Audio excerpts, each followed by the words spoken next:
चलिए पहला क्वेश्चन देखते हैं। इस विधि में मातृभाषा के माध्यम से किसी नवीन भाषा को पढ़ा जा सकता है। यदि कथन कौन सी विधि के संदर्भ में कहा गया है? तो आपका उत्तर इसके अंतर्गत क्या होगा ये बताना है। तो आप कहोगे प्रोक्ष विधि। ठीक है, ऑप्शन नंबर अपना यहाँ से डी बिल्कुल सही और सटीक उत्तर होगा। ये आया अगला क्वेश्चन। अरे यार क्वेश्चन नंबर 2 बीच में नहीं आया, कोई बात नहीं, वो अगर लिया नहीं होगा इसके जगह मैं अगला क्वेश्चन एक और करवा दूंगा आपको, टेंशन नहीं लेना। तो क्वेश्चन नंबर 3 देखो आप। ठीक है, क्या कह रहा है क्वेश्चन नंबर 3? कविता शिक्षण की प्रोस्तर प्रणाली और किस नाम से जाना जाता है? तो आपका उत्तर यहाँ से क्या होगा? इस क्वेश्चन के अंतर्गत अपना उत्तर यहाँ से आपको बताना है। तो यहाँ से जो आपका उत्तर होगा आपने सभी ने लगा लिया होगा मेरे हिसाब से। तो यहाँ से आपका उत्तर बनेगा ऑप्शन नंबर बी, खंडावय प्रणाली। ऑप्शन नंबर बी अपना यहाँ से बिल्कुल सही होगा। फिर आता है अगला क्वेश्चन। आयात का विलोम शब्द क्या होगा? आयात होता है, उसका विलोम शब्द क्या होता है? तो ऐसे क्वेश्चन में हमें टाइम खराब नहीं करना चाहिए। निर्यात, सभी को पता है यहाँ पर। चलो फिर अगला क्वेश्चन देखो। पृथ्वी का पर्यायवाची शब्द, पृथ्वी है उसका पर्यायवाची शब्द क्या होता है? तो साध्वी, भूमि, चंद्रा या फिर पार्थिव। तो आप कहोगे भूमि हो जाएगा। ऑप्शन नंबर वसुधरा, ये बहुत सारे इसके पर्यायवाची होते हैं। फिर लेंगे क्वेश्चन नंबर आपके सामने, कौन सा जल्दी बताओ? 6 नंबर, जो कि हमारे गद्यांश से संबंधित आ चुके हैं। 4 क्वेश्चन आपके गद्यांश केस में पूछे जाएंगे। ठीक है, देखो इसको एक बार गद्यांश को आप आराम से पढ़िए।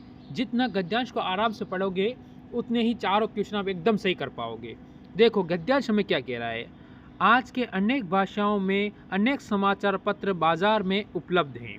बिल्कुल सही बात है, बहुत सारे समाचार पत्र आते हैं। इंग्लिश में आता है, हिंदी में आता है, गुजराती में आता है, मराठी में आता है, तेलुगु में आता है, तमिल में आता है।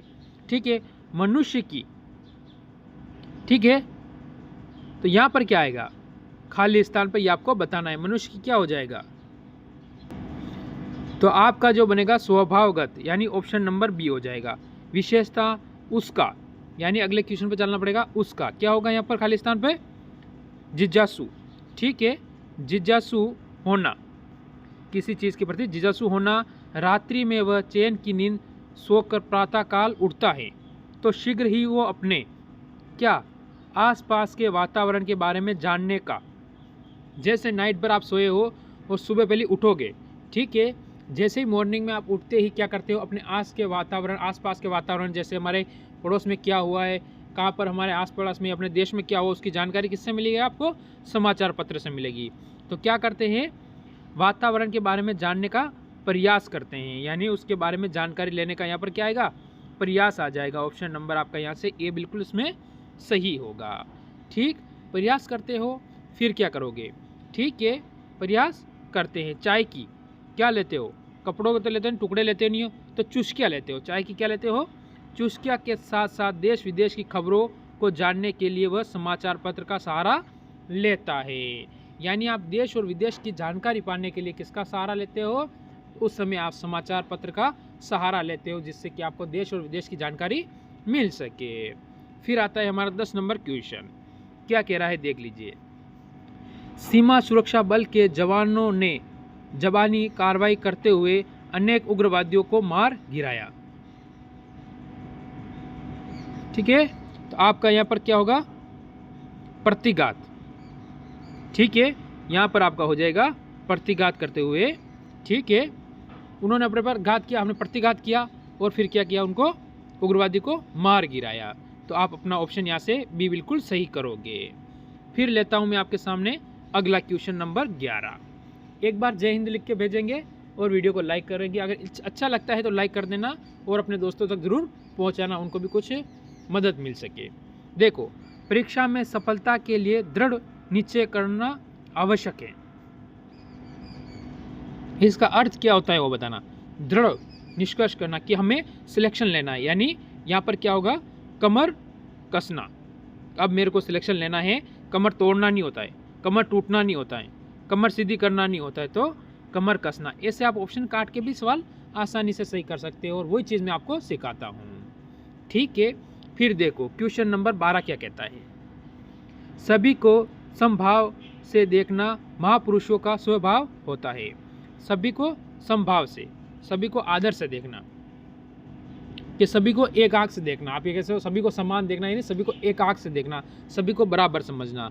तो इसमें कहोगे कि सभी को एक आंख से देखना, ठीक है, सभी को समान देखना, यानी ऑप्शन नंबर बी होगा, सभी को एक आंख से ही देखना। फिर आता है अगला क्वेश्चन, क्वेश्चन नंबर 13। क्या कह रहा है देख लीजिए। मरने की इच्छा से कहीं अधिक प्रबल होती है क्या? जीने की इच्छा। तो उसे हम क्या बोलते हैं? जीने की इच्छा यानी जिजीविषा। भाई जीने की इच्छा जिजीविषा, ठीक है, तो जिजीविषा ऑप्शन नंबर अपना यहाँ से डी बिल्कुल इसमें सही और सटीक करोगे। तो ये चीज़ें आपको ध्यान में रखनी पड़ती हैं। फिर आता है अगला क्वेश्चन, निम्नलिखित में से कौन सा तद्भव शब्द है? चौहद, अग्नि, वीर या भक्त। तो इसमें से तद्भव शब्द आपको बताना है। तो क्या करोगे यहाँ से, आप कहोगे ऑप्शन नंबर ए, चौहद, ठीक है, ये क्या है? तद्भव शब्द हो जाता है। फिर आता है हमारे सामने क्वेश्चन नंबर 15, निम्नलिखित में से कौन सा देशज शब्द है? देखो मैं बोल रहा हूँ हर टाइप का क्वेश्चन मैं करवाऊंगा, चाहे क्वेश्चन पेपर वाला कहीं से भी दे दे, आपको संधि का क्वेश्चन भी देखने को मिलेगा, कहीं कहीं समास का मिलेगा, कहीं स्त्रीलिंग का मिलेगा, कहीं पुल्लिंग का मिलेगा। हर टाइप का क्वेश्चन मैं आपके लिए करवाऊंगा, जिससे कि आपको सिलेक्शन आसानी से हो सके। देखो क्या पूछा है, देशज शब्द, तो क्या होगा?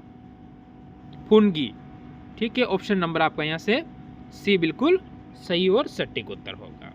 मेरे हिसाब से आपको यहाँ पर डाउट नहीं रहना चाहिए और सिलेक्शन की ओर बढ़ना चाहिए। कितनी बजे आती है क्लास? फिक्स 12 बजे आती है और 12:10 पर आप वापस चले जाना, 10 मिनट मेरे को दे देना। देखिए क्वेश्चन नंबर 16 में क्या कह रहा है। क्वेश्चन नंबर 16 कह रहा है, दाल रोटी में कौन सा समास है? दाल और रोटी में कौन सा समाज आता है?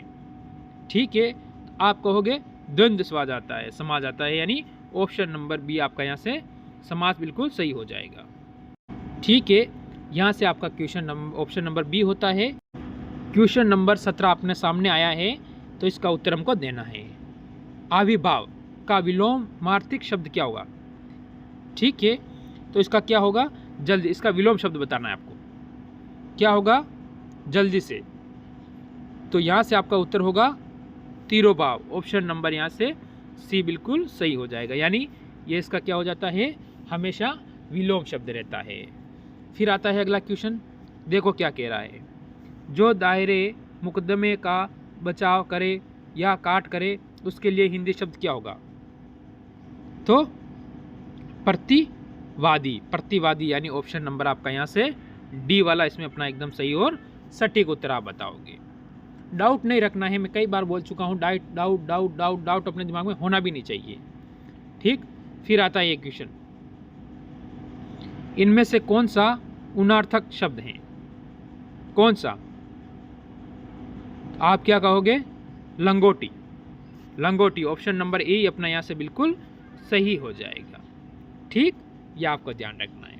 तो आज का लास्ट और अंतिम 20वां क्वेश्चन, ठीक है, देखो क्या कह रहा है, ज्ञानपीठ पुरस्कार से सम्मानित काव्य ग्रंथ उर्वशी के रचनाकार हैं, कौन है? उनका नाम बताना है। तो आप यहाँ से क्या दोगे अपना उत्तर? रामधारी सिंह दिनकर, ऑप्शन नंबर यहाँ से कौन सा बताओगे? Option number A B C D D बिल्कुल आपका इसमें सही और सटीक होगा। तो आज के थे टॉप 20 क्वेश्चन, इसमें से कितने सही हुए ज़रूर मेरे को कमेंट करेंगे, और अच्छा लगा तो लाइक करके ज़रूर जाएंगे। सभी भाइयों को जय हिंद, जय भारत।